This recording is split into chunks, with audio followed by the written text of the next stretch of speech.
Stars and Stripes Takes to the Slopes by Major Joe Bogart, U.S. Army, retired.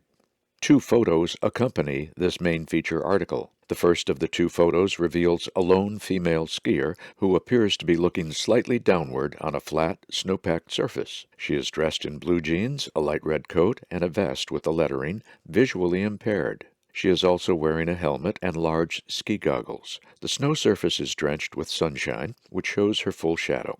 To the lady's immediate left is a short fence and trees, while behind her, mostly obstructed by trees, are housing units. The caption reads, "First-time skier Teresa Galgano navigates turns during practice session at Stars." The second photo also shows a ski area. The visually impaired individual, this one a gentleman, is shown on a slight slope with a female guide some 15 feet behind him. The guide has a vest that reveals her as such. Another individual skier is perhaps 25 feet behind her. To the left of all three of them is a housing complex with dozens of units. The caption states, "Minus poles, enthusiast Harvey Guari makes final approach on Steamboat Ski Resort Run." Joe's feature begins with the following. As the new year arrived, the air was cold, the wind was crisp, and the 2022 Winter Olympic Games were just around the corner. It was a great time to hit the slopes for some great skiing and snowboarding in Steamboat Springs, Colorado.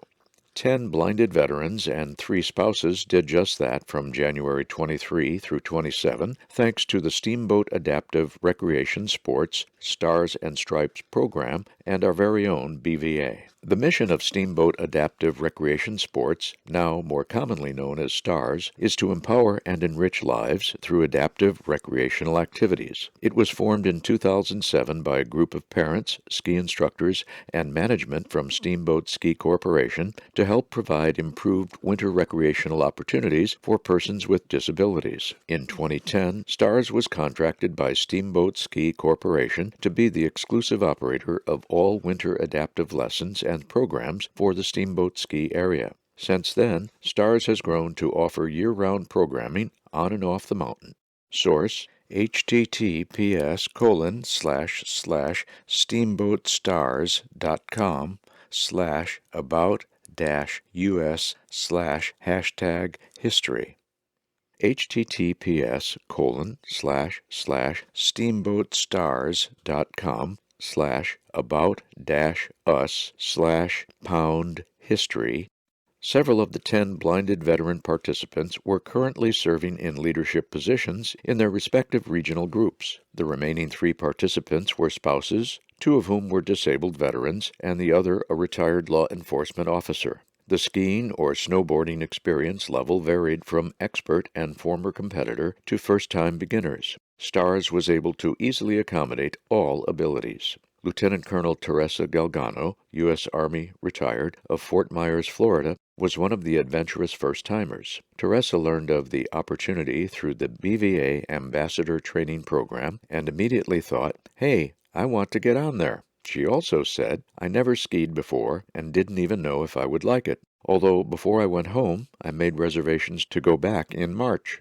When asked about what it was like learning to ski blind while over 60 years old, she responded, "The guides are amazing people who listen to you and make sure you stay within your comfort and ability level. I felt very comfortable learning at my own speed, and when I was tired, we rested. I came to a point where I trusted my guide to direct me down the hill. I am relatively new to being blind, and because of COVID-19, I haven't really been able to take any other blind training, so it was interesting to be able to trust my guide like that." Former Air Force Sergeant Harvey Guari of Gwynn Oak, Maryland, said another BVA member called him several years ago and invited him to participate. "I've probably been doing STARS now for 4 to 5 years. At first, it was really scary because I was trying to keep my balance and listen to instructions at the same time, plus getting rid of the fear of being on skis and going downhill. As a beginner, even though it's only a slight slope. But after my first 2 or 3 days of skiing, my confidence was there, and now it is working on skills like speed control, tight turns, and stopping on time." William Mathis, former U.S. Army Specialist of Colorado Springs, Colorado, has been snowboarding for 3 years. He also learned to ride after losing his eyesight. Will stated that his experience was a bit different. "In the beginning, learning to ride blind was a struggle because I couldn't see or hear the instructors. Then I got a device for my helmet which allowed me to hear my instructors, and that was a game changer because I could hear them as if they were right beside me. Now I have more freedom with this device because I can be in the moment while riding. William said he learned of the opportunity through Team BVA, which allowed him to get out and connect with other veterans and instructors who could adapt the activities to his abilities. He said further, "Prior to snowboarding, I was very sedentary and, since learning to ride, I am physically active 6 to 7 days a week. This brought a wealth of benefits: better blood sugar levels, weight loss, and mental and emotional well-being." Teresa also remarked on her increase in physical activity. "My normal physical activities involve walking my guide dog, Donald, 2 to 4 miles daily. Before this trip, I had recently come out of an illness that had me in relatively poor physical shape. This experience has inspired me to join a local fitness program." Harvey remarked that he has been doing adaptive sports through VA for several years. "I have been actively participating in VA adaptive sports programs like summer and winter sports clinics and now the Golden Age Games. I play gold ball locally with the Maryland Raptors. When we finally get to meet in person, I will resume an adaptive judo program with the rank of brown belt."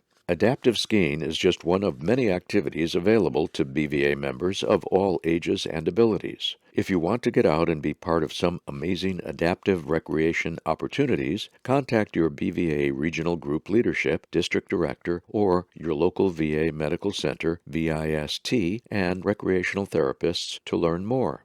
Let them know what activities you are interested in so they can help you get involved. In addition, please make sure BVA National Headquarters and your regional group has your current contact information, including an email address, so that Team BVA can keep you up to date on future opportunities to get outdoors and stay active.